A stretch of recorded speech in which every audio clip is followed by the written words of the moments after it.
Hello students, हमने अपनी कक्षा में पदार्थ, धातु और धातु चैप्टर स्टार्ट किया था। हमने अपनी कक्षा में कुछ पदार्थों के धातु और धातु गुणों के बारे में पढ़ा था कि वे कौन कौन से पदार्थ हैं जिन्हें हम धातु कह सकते हैं और वे कौन कौन से पदार्थ हैं जिन्हें हम अधातु कह सकते हैं। तो आपने धातु और धातुओं के भौतिक गुणों के बारे में पढ़ा था कि उसमें कौन कौन से भौतिक गुण पाए जाते हैं। जैसे कि धातुओं का आघात वर्धनीयता एक उसका भौतिक गुण होता है। आघात वर्धनीय क्या होता है कि भाई किसी भी धातु को अगर आप किसी भारी चीज़ से चोट देंगे तो वो टूटने की बजाय चपटी हो जाएगी या फिर चादर में परिवर्तित हो जाएगी। तो उसे चादर में परिवर्तित करने का गुण आघात वर्धनीयता कहलाता है, लेकिन अधातुओं में यह गुण नहीं पाया जाता। फिर आपने इसकी दूसरे गुण के बारे में पढ़ा था कि धातु विद्युत के और ऊष्मा के दोनों के ही सुचालक होते हैं, लेकिन अधातु विद्युत और ऊष्मा दोनों की ही कुचालक होती हैं। फिर हमने इसके बारे में डिस्कस किया था कि जो धातुएं होती हैं उन्हें हम खींचकर तारों के रूप में परिवर्तित कर सकते हैं, लेकिन अधातुओं को हम तारों में खींचकर परिवर्तित नहीं कर सकते। तो धातुओं का वह गुण जिन्हें हम उन्हें खींचकर उनके तारों में परिवर्तित कर सकते हैं वह गुण तन्यता कहलाता है। इसके बाद हमने पढ़ा था कि जो धातु होती हैं उनमें ध्वनिक यानी कि ध्वनियाँ उत्पन्न होती हैं।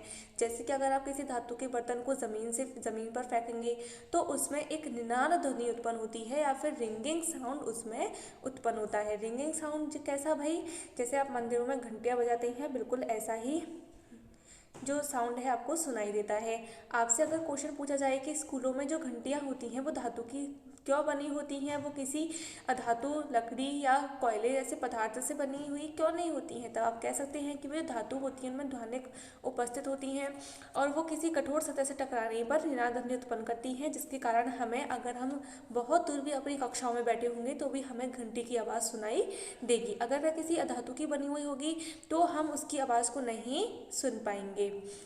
तो इसके बाद हम कह सकते हैं कि भाई कुछ पदार्थ कठोर, चमकीले, आघातवर्धक, तन्य, ध्वनिक, ऊष्मा, विद्युत के सुचालक होते हैं, इसलिए पदार्थ कहलाते हैं धातु। इसके कुछ उदाहरण हैं जैसे कि आयरन यानी कि लोहा, कॉपर यानी कि तांबा, एल्यूमिनियम, कैल्शियम, मैग्नीशियम आदि। इसके विपरीत कोयले और सल्फर जैसे पदार्थ जो होते हैं वो नरम होते हैं, दिखने में मलिन होते हैं और इनको अगर हथौड़े से हल्की सी चोट दिया जाए तो टूटकर चूर चूर हो जाते हैं। ये ध्वनिक भी नहीं होते हैं और ऊष्मा विद्युत के कुचालक होते हैं। ये पदार्थ अधातु कहलाते हैं। इसके कुछ उदाहरण हैं सल्फर, कार्बन, ऑक्सीजन, फास्फोरस आदि। कुछ अपवाद दे रखे हैं यहाँ पर। सोडियम और पोटेशियम धातु नरम होते हैं और उन्हें चाकू से काटा जा सकता है। मरकरी केवल ऐसा धातु होता है जो कि कमरे के ताप पर द्रवावस्था में पाया जाता है। ये क्या है, अपवाद है। उसके बाद हमने धातु और धातुओं के रासायनिक गुणों के बारे में पढ़ा था। ये तो रहे उसके भौतिक गुण। अब हम धातु और धातुओं के रासायनिक गुणों के बारे में अध्ययन करेंगे कि उनके रासायनिक गुण क्या होते हैं। रासायनिक गुण वे होते हैं जिसमें कोई भी पदार्थ अगर किसी के साथ क्रिया कर रहा है तो वो एक नए पदार्थ में परिवर्तित हो जाता है और उस नए पदार्थ को हम पुराने पदार्थ में परिवर्तित नहीं कर सकते। यानी कि किसी भी पदार्थ का किसी अन्य पदार्थ की उपस्थिति में आने पर जब वह किसी एक नए पदार्थ का निर्माण कर लेता है तो हम उसे रासायनिक अभिक्रिया कहते हैं या उसका रासायनिक परिवर्तन कहते हैं। जैसे कि हम पढ़ते हैं ऑक्सीजन से अभिक्रिया के बारे में, इसको हम अपनी कक्षा में भी डिस्कस कर चुकी हैं कि भाई ऑक्सीजन से अभिक्रिया करने पर अगर कोई पदार्थ ऑक्सीजन से अभिक्रिया करेगा तो वो क्या अभिक्रिया करेगा। आपने जंग लगने की जो परिघटना होती है उसे आप सभी जानते हैं। तो जंग बनाने की अभिक्रिया का स्मरण करते हैं। चलिए, 7th क्लास में रिवन मैग्नीशियम रिवन को वायु में दहन का क्रियाकलाप कराया जाता है। आपने सीखा था कि दोनों प्रक्रियाओं में ऑक्साइड बनती हैं। अगर मैग्नीशियम ऑक्सीजन की उपस्थिति में बनी चलेगा तो क्या बनेगा भाई, ऑक्साइड बनेगा। कौन सा ऑक्साइड बनेगा, मैग्नीशियम ऑक्साइड बनेगा। मैग्नीशियम ऑक्साइड बनेगा MgO। ओके, ये बनेगा आपका।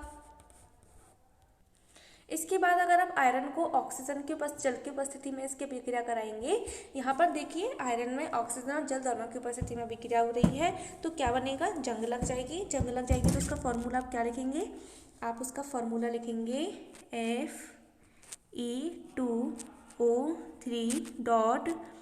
Fe2O3.3H2O। ओके, ये वाला इसका फॉर्मूला होगा। इसको बैलेंसिंग करना आपके कोर्स में नहीं है, इसलिए यहाँ पर इसका बैलेंसिंग कोई भी मुद्दा नहीं है। चलिए, अब हम ये पता करते हैं कि इनकी प्रकृति कैसी होती है। जब कोई भी धातु, जितने भी धातु ऑक्साइड होती हैं, चाहे वो मैग्नीशियम ऑक्साइड हो, आयरन ऑक्साइड हो, या फिर कुछ अन्य हो, कैल्शियम ऑक्साइड हो, उन सब की प्रकृति कैसी होगी। आइए आयरन ऑक्सीजन जल की अभिक्रिया के परिणाम स्वरूप बनी जंग की प्रकृति की जाँच करें। लगभग 1 चम्मच जंग को इकट्ठा करेंगे और उसे थोड़े से जल में घोल देंगे। आप पाएंगे कि जल में निलंबन के रूप में रहता है। निलंबन एक ऐसा विलयन होता है जिसमें जंग जो है वो पानी में घुलती नहीं है। तो इस विषमांगी मिश्रण को हम क्या कहते हैं, निलंबन कहते हैं। लिटमस पेपर के द्वारा हम इसकी जांच करेंगे। जैसा कि हम जानते हैं कि जो अम्ल होते हैं वो नीले लिटमस पत्र को लाल कर देते हैं और जो क्षार होती हैं वो लाल लिटमस पत्र को नीला कर देते हैं। तो अगर हम इसमें लाल लिटमस पत्र डालेंगे तो हम देखते हैं कि ये जो धात्विक ऑक्साइड होते हैं वो लाल लिटमस पत्र पर क्रिया करती हैं और उसको वह नीले रंग में परिवर्तित कर देते हैं। क्या कॉपर में भी जंग लगता है? मैंने कॉपर के बर्तनों की सतह पर हरा पदार्थ जमा होते हुए देखा है। हाँ, कॉपर में जो हरा जंग जम लग जाता है वो जंग ही कहलाता है।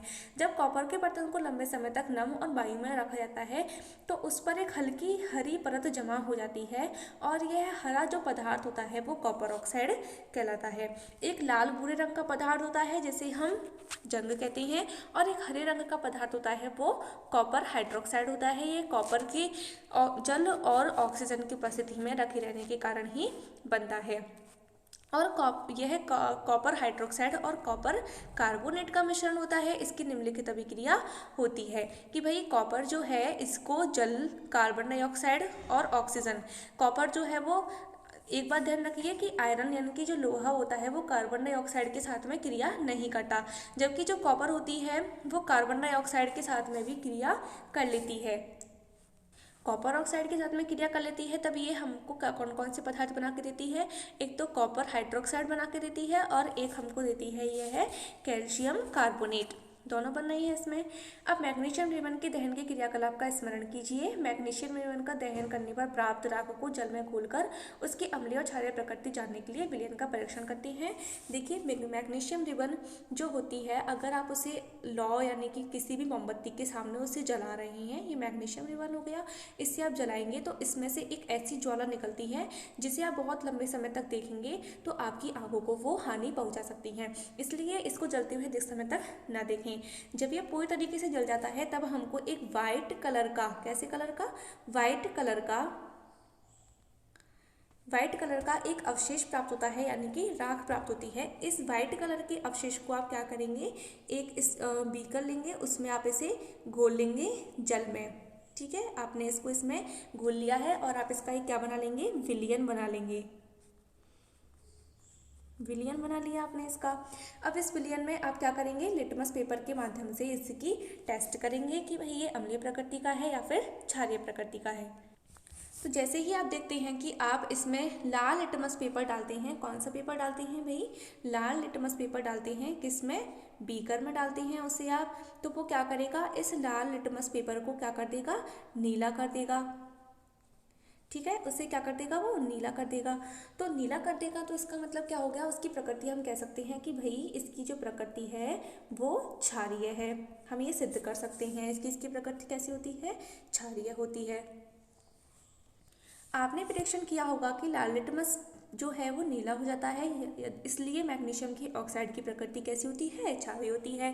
सामान्यतः धात्विक ऑक्साइड जो होती हैं वो क्षारीय प्रकृति की होती हैं। वो कह रहा है कि धात्विक ऑक्साइड यानी कि जरूरी नहीं है कि मैग्नीशियम ऑक्साइड, चाहे वो कॉपर ऑक्साइड हो, चाहे वो आपका आयरन ऑक्साइड हो, कुछ भी हो, वो सभी कैसे होंगे, आपके क्षारीय प्रकृति के होंगे। अब हम देखते हैं कि जो धातु ऑक्साइड होते हैं वो ऑक्सीजन के साथ क्रिया करके जब अभिक्रिया उनकी होती है तब वो कौन सी प्रकृति के होती हैं। चलिए इस क्रिया में क्रियाकलाप करते हैं। आपको क्या करना है, चूर्णित सल्फर की कुछ मात्रा एक उद्दहन चम्मच में लीजिए और उसे गर्म करिए। यदि उद्दहन चम्मच उपलब्ध ना हो तो आप किसी बोतल का धातु का ढक्कन ले सकते हैं और इसके चारों ओर एक धातु का तार लपेट सकते हैं, जैसा कि आपको चित्र 4.4 में दिखाया गया है। क्योंकि आपके पास एक उद्दहन नहीं है, एक ऐसी चीज़ नहीं है जिसमें आप सल्फर को गर्म कर सकें, तो आप क्या करेंगे, आपको एक चम्मच बना लेनी है, एक टेम्परेरी चम्मच बना लेनी है, उद्दहन चम्मच बना लेनी है कि इसमें ढक्कन बना लिया है और इसको पकड़ने के लिए आपने इसमें तार बांध दिया है। अब आप इसमें सल्फर डाल के इसको गर्म कर सकते हैं। जैसे ही सल्फर जलना प्रारंभ होगा, चम्मच को एक गैस जार या कांच के गिलास में ले जाएंगे। इसमें तो पहले आपने क्या किया, उसे गर्म किया। गर्म करने के बाद आपने उसे किसी कांच के गिलास में या फिर जार में उसे डाल दिया। अब आप उसे ढक्कन से कवर कर देंगे। ये जो है वो इसका क्या है, इसका ढक्कन है। ढक्कन से इसको कवर कर देंगे, जिससे कि इसमें क्या होगी, सल्फर गैस बनेगी। इसमें कौन सी गैस बनेगी भाई, सल्फर गैस बनेगी, जिससे कि वो बाहर ना निकल सके, इसलिए इसको हम ढक्कन से ढक देते हैं। अब हम कुछ समय के बाद चम्मच को हटा देते हैं। अब क्या करेंगे, चम्मच को हम हटा देंगे, बाहर निकाल लेंगे। अब गिलास को भली भांति हिलाएंगे। विलयन का परीक्षण क्रमशः लाल और नीले लिटमस पत्रों से करेंगे। गैस जो थी उसको हमने थोड़ी देर के लिए ठंडा होने दिया, तो संघनन की वजह से एकदम लिक्विड फॉर्म में आ गई थी। वो लिक्विड में आने के कारण हमने उसे एक पेट्री डिश में निकाल लिया है या फिर वॉच ग्लास में निकाल लिया है। ये जो आपको कटोरी सी दिखाई दे रही है, इसे हम वॉच ग्लास कहते हैं। जब आप इसमें नीले लिटमस पत्र को डालेंगे तो वो कैसा हो जाएगा, लाल हो जाएगा, जबकि ये लाल लिटमस पत्र पर कोई भी क्रिया नहीं दर्शाएगा। ये नीले लिटमस पत्र को लाल कर देता है।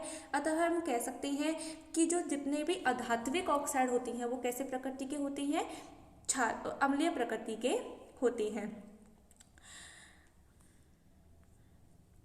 सल्फर और ऑक्सीजन की अभिक्रिया में बनने वाले उत्पाद का नाम सल्फर डाइऑक्साइड गैस होता है। जब सल्फर डाइऑक्साइड को जल में विलय करते हैं तो सल्फ्यूरस अम्ल प्राप्त होता है। अभिक्रिया निम्न प्रकार से दी गई है। देखिए सल्फर डाइऑक्साइड है, इसको अगर आप किसी बीकर में डालते हैं इस गैस को, जिसमें जल एकत्रित है, तो हमको सल्फ्यूरस अम्ल प्राप्त होता है। सल्फ्यूरस अम्ल नीले लिटमस पत्र को क्या कर देता है, लाल कर देता है। सामान्यतः अधातुओं के ऑक्साइड अम्लीय प्रकृति के होते हैं। प्रयोगशाला में काम में आने वाले कुछ अम्ल और क्षारों के नाम याद रख करिए, जो आपने कक्षा 7 में पढ़े थे। उनके नाम सारणी 4.4 में लिखिए। उनकी उपस्थिति धातु और धातु की पहचान करिए जो ऑक्सीजन के साथ ऑक्साइड बनाता है। तो यहाँ पर आपको कुछ क्षार के नाम लिखने हैं और उसमें कौन सी धातु उपस्थित है उसके नाम लिखने हैं, क्योंकि हमने पढ़ लिया कि जितने भी धातु ऑक्साइड होती हैं वो क्षारीय प्रकृति के होते हैं। अतः जितने भी क्षार होंगे उसमें हमको धातु प्राप्त होंगी और जितने भी अम्ल होंगे उसमें हमको अधातु प्राप्त होंगी। एक तो कैल्शियम हाइड्रोक्साइड है, एक मैग्नीशियम हाइड्रोक्साइड है और अन्य तरीके के भी हाइड्रोक्साइड्स हैं जो आपको इसमें मिल सकते हैं। एक NaOH है, सोडियम हाइड्रोक्साइड।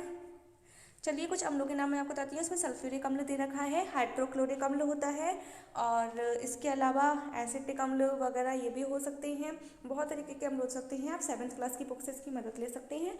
तब भी आपको इसमें 5 क्षार और अम्लों के नाम ना पता चले तो आप मुझसे पूछ सकते हैं। जब भी आपका विद्यालय आना हो तब पूछ सकते हैं। तो मैंने आपको यहाँ पर बता दिया है कि वो जल ऑक्सीजन के साथ क्रिया करके धातु ऑक्साइड क्षारीय प्रकृति के बनते हैं और जब धातु ऑक्साइड के साथ क्रिया करती है तो वो अधात्विक ऑक्साइड बनाते हैं जो कि कैसे प्रकृति के होते हैं, अम्लीय प्रकृति के होते हैं। जल के साथ अभिक्रिया, इसे हम आपके अगले कक्षा में देखेंगे। धन्यवाद।